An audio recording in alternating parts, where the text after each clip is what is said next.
चलो दोस्तों, welcome to money stocks. तो इस वीडियो के अंदर मल्टीपल स्टॉक्स के बारे में हम लोग बात करेंगे। तो चलिए सबसे पहले हम लोग बात करते हैं केपीआईटी के बारे में।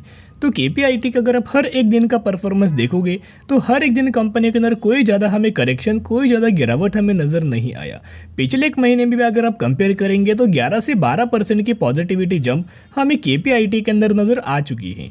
तो मैंने हर एक बार आपके साथ इस प्राइस रेंज के अंदर रिकमेंड किया था कि जब भी कंपनी के अंदर आपको डिप्स मिले, जब भी कंपनी के अंदर आपको गिरावट मिले, उस समय एक बाइंग अपॉर्चुनिटीज हमें बन सकती है।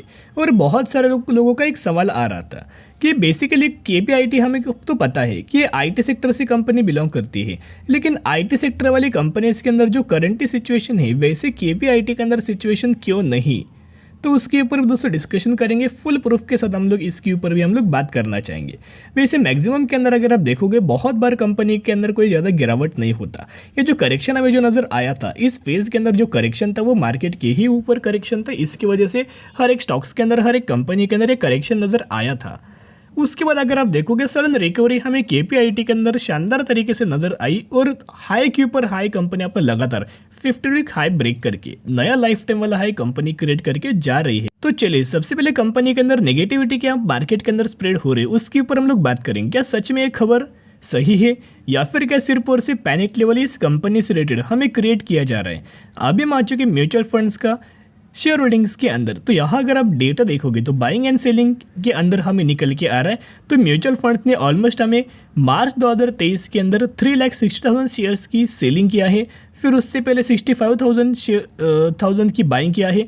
फिर 3,70,000 की सेलिंग, 1,41,000 की सेलिंग, 4,82,000 की बाइंग। तो बेसिकली अगर आप देखोगे तो म्यूचुअल फंड्स ने मार्च 2023 के अंदर हमें सेलिंग या कर चुके हैं। तो अगर दोस्तों म्यूचुअल फंड्स माल बेचते हैं, कोई भी कंपनी के अंदर म्यूचुअल फंड्स अगर सेलिंग करते हैं तो उस कंपनी के अंदर अगर आप देखोगे तो कोई नेगेटिविटी होनी चाहिए।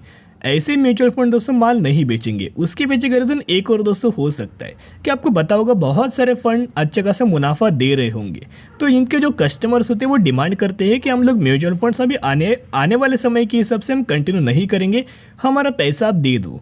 तो इस तरीके से कस्टमर दोस्तों डिमांड करेंगे तो इनको बेचना ही पड़ता है। और जो पैसा होता है जो लोगों का ही दोस्तों पैसा होता है, कस्टमर्स लोगों का ही ये पैसा होता है। तो ये पॉइंट नोट करना, कोई ना कोई मजबूरी आई होगी, इसी के कारण दोस्तों इन्होंने माल बेचा है। पहले भी बहुत बार कंपनी के अंदर म्यूचुअल फंड्स की सेलिंग हमें नज़र आ चुकी थी, लेकिन अप्रैल 2023 का अगर आप डेटा देखोगे तो ये बहुत ज़्यादा डेटा हमें पॉजिटिव निकल के आ रहा है। बेसिकली आप यह देख सकते हैं अभी आ चुके अप्रैल 2023 का अपडेटेड डेटा के ऊपर, जहाँ केपीआईटी के अंदर म्यूचुअल फंड्स 3 म्यूचुअल फंड्स की बाइंग नज़र आई और एक भी म्यूचुअल फंड सेलिंग यहाँ नहीं करना चाहता। यानी कि जो म्यूचुअल फंड का जो व्यू है बाइंग की और लगातार निकल के आ रहा, लेकिन कोई बहुत बड़ा क्वांटिटी बाइंग नहीं किया। 31,000 स्टॉक्स की हमें खरीदारी किया है। तो जिसके चलते ये भी दोस्तों बहुत बड़ी बात है, क्योंकि म्यूचुअल फंड जिस भी कंपनी के अंदर निवेश करते हैं उस कंपनी के अंदर पॉजिटिविटी माना जाता है और उस कंपनी के अंदर आने वाले समय के अंदर बड़ा धमाका हो सकता है। तो दोस्तों जो आपको मार्केट के अंदर केपीआईटी के अंदर पैनिक लेवल क्रिएट कर रहा है, उन लोगों को इग्नोर करना, उन लोगों को स्किप करना, उन लोगों के ऊपर विश्वास मत रखना। अगर आपने केपीआईटी के अंदर निवेश किया है, अगर आपके पोर्टफोलियो के अंदर केपीआईटी ये कंपनी है, तो आपने स्टडी करके ही, एनालिसिस करके ही निवेश किया होगा। तो जिसके चलते खुद के स्टडी के ऊपर कॉन्फिडेंस रखना और कंपनी के ऊपर कॉन्फिडेंस रखना। जब से कंपनी ने Q4 का रिजल्ट पेश किया है उसके बाद सडन कंपनी के अंदर तेजी के ऊपर ही तेजी नजर आई है। अगर दोस्तों अगर आपको केपीआईटी के अंदर गिरावट नजर आए तो एक बहुत बड़ा बाइंग के लिए मौका हमें मिल सकता है, क्योंकि बार बार कंपनी मौका नहीं देती। तो चलिए अभी हम आ चुके हैं न्यूज़ के ऊपर। तो अपडेट्स अगर आप देखोगे ZF एंड केपीआईटी की एक दूसरे के साथ हमें पार्टनरशिप निकल के आई। जब भी दोस्तों दोनों कंपनी की पार्टनरशिप होती है, दोनों कंपनी को शॉर्ट टर्म में बेनिफिट नहीं देती, दोनों कंपनी को लंबे समय के लिए इक्वल अमाउंट ऑफ बेनिफिट आपको मिल जाता है। और ZF और केपीआईटी के तो पार्टनरशिप हुआ है कि इसकी रेटेड कि एक इनकी को कंपनी है, जो कि ये कंपनी का में नाम दोस्तों मेंशन किया गया है। इसी कंपनी को प्रमोट करने के लिए ये दोनों कंपनी की पार्टनरशिप नजर आ चुकी है। शॉर्ट टर्म में कोई बेनिफिट नहीं, लेकिन दोनों को लंबे समय के लिए बेनिफिट जरूर नजर आ सकता है। तो चलिए, क्यों हमें केपीआईटी के अंदर ज्यादा आपको गिरावट नहीं देखने को मिल रही, जिस तरह से इन्फोसिस गिर रहा है, विप्रो गिर रहा है, टीसीएस के अंदर करेक्शन हो रहा है, उस तरह से केपीआईटी के अंदर गिरावट क्यों नहीं हो रहा है। तो चलिए एनालिसिस कर लेते हैं। हर एक बात दोस्तों एनालिसिस करके ही आपको पता लगने वाला है।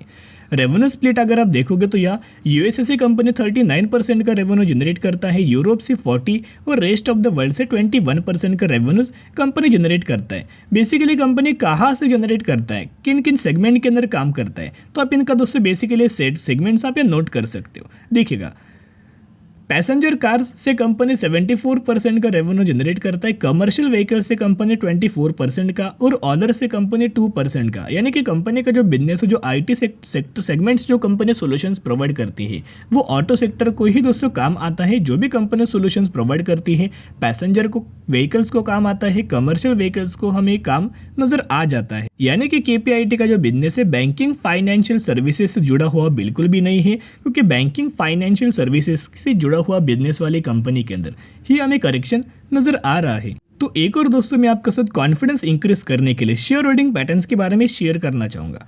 अगर आप ये शेयर होल्डिंग पैटर्न्स देखोगे तो मार्केट के अंदर ये भी दोस्तों न्यूज़ स्प्रेड हो रही है कि जो प्रमोटर्स है उनका पहले 40.10% का स्टेक था, वो डिक्रीज करके 39.49% का स्टेक किया, तो प्रमोटर्स ने माल बेचा है। अब एक ह्यूज अमाउंट ऑफ प्रमोटर्स ने माल बेचा है, बिल्कुल भी नहीं। बेसिकली दोस्तों प्रमोटर्स का जो माल है 0.10 to 12% का माल प्रमोटर्स ने यहाँ बेचा है, तो कोई बहुत बड़ा स्टेक नहीं बेचा, इतना पॉइंट नोट करना। अगर यही स्टेक अगर प्रमोटर्स 20% का स्टेक सेल करता, 10% का स्टेक सेल करता, 15% का स्टेक सेल करता, तो दोस्तों हमें बिल्कुल भी सोचने की यह बात पड़ती। लेकिन करंटली दोस्तों सोचने का कोई भी यह मीनिंग निकल के नहीं आ रहा। फिर अगर आप बेसिकली एफआईएस का अगर आप बाइंग का डेटा देखोगे, होल्डिंग देखोगे, तो पहले एफआईएस के पास 20% का स्टेक था, वही बढ़ा के 23% का स्टेक किया। यानी कि एफआईएस ने लगातार इस कंपनी के अंदर बाइंग ही नजर आ रही है। डीआईएस ने स्लाइटली अपना माल बेचा है और पब्लिक ने भी अपना माल बेचा है। जो माल पब्लिक ने और डीआईएस ने बेचा है वही माल हमें एफआईएस ने खरीदारी किया है। तो बेसिकली दोस्तों केपीआईटी के अंदर पैनिक क्रिएट करने की कोई जरूरत नहीं है। आपने निवेश किया है, अच्छी कंपनी के अंदर निवेश किया है। और जो भी लोग फ्रेश बाइंग करना चाहते हो, तेजी के पीछे भागना मत, हमेशा आप दोस्तों ट्रैप होंगे। हमेशा जब हमें बाइंग करना होता है गिरावट के अंदर बाइंग करना, या फिर अगर कंपनी एक बेस अगर क्रिएट करे उस बेस के ही अंदर दोस्तों बाइंग करना। जब भी कंपनी बेस के अंदर मिलती है बाइंग करने के लिए सही मौका इन्वेस्टर को कंपनी दे देती है, लेकिन ये लोग क्या होते हैं, इन मौका को बिल्कुल भी ग्रैब नहीं करते और मौका छोड़ देते हैं। जब तेजी आते तेजी के पीछे भागते हैं। जिस तरह से आरवीएनएल के अंदर तेजी आ रही तो लोग तेजी के पीछे भाग रहे। जब आरवीएनएल साइलेंट था, आरवीएनएल एक लेवल्स के अंदर फंसा हुआ, तब कोई भी आरवीएनएल के अंदर निवेश करने के लिए नहीं जा रहा था। जिन लोगों ने निवेश किया है अच्छी बात है, सिर्फ लंबे समय के लिए होल्ड करना।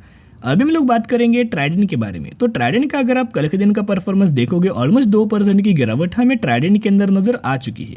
तो लोगों का एक बहुत बड़ा सवाल आ रहा था कि हमें ट्राइडेंट के अंदर निवेश करना चाहिए क्या आरवीएनएल जैसे क्या ट्राइडेंट के अंदर हमें रैली आ सकती है? क्या अपर सर्किट ट्राइडेंट लगा सकता है? अपर सर्किट तो दोस्तों ट्राइडेंट के अंदर लग सकता है, इतना तो कंपनी के अंदर पोटेंशियल ही। पिछला अगर आपने ट्रैक रिकॉर्ड देखा होगा इनका पूरे हिस्ट्री का, जब से कंपनी आई है तब का, तो ह्यूज अमाउंट ऑफ कंपनी के अंदर सर्किट लगा था और ऑलमोस्ट 4 रुपए की कंपनी 70 रुपए के आसपास कंपनी ने लेवल्स अचीव किया था। तब हमें कंपनी के पैरामीटर्स के अंदर भी आपको ग्रोथ नजर आ रही थी, उतना ही कंपनी पैरामीटर्स भी बहुत ही अच्छा था। ये जो क्यों आपको ये रैली डाउन साइड आ रही, जो रैली अप साइड आनी चाहिए वो रैली क्यों हमें डाउन साइड नजर आई है, इसके पीछे का एक रीजन है। कंपनी हर एक साल हर एक क्वार्टर के अंदर बहुत बुरा नंबर्स हमें पेश कर रही है।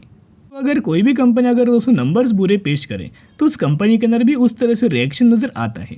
दिसंबर क्वार्टर का रिजल्ट देखना, revenues, income, earning per share, net profit margin, वहां भी करेक्शन ईयर अंदर बेसिस की पर नजर आ चुका है। तो एक रिक्वेस्ट मैं आपके साथ करना चाहूंगा कि अगर आप ट्राइडेंट के अंदर बाइंग करना चाहते हो, नो डाउट कंपनी अच्छा है, बिजनेस भी कंपनी का अच्छा है, टेक्सटाइल सेक्टर से कंपनी बिलोंग करता है, पेपर एंड केमिकल्स के अंदर भी बिजनेस है। सबसे पहले ट्राइडेंट का आप Q4 का रिजल्ट देखना।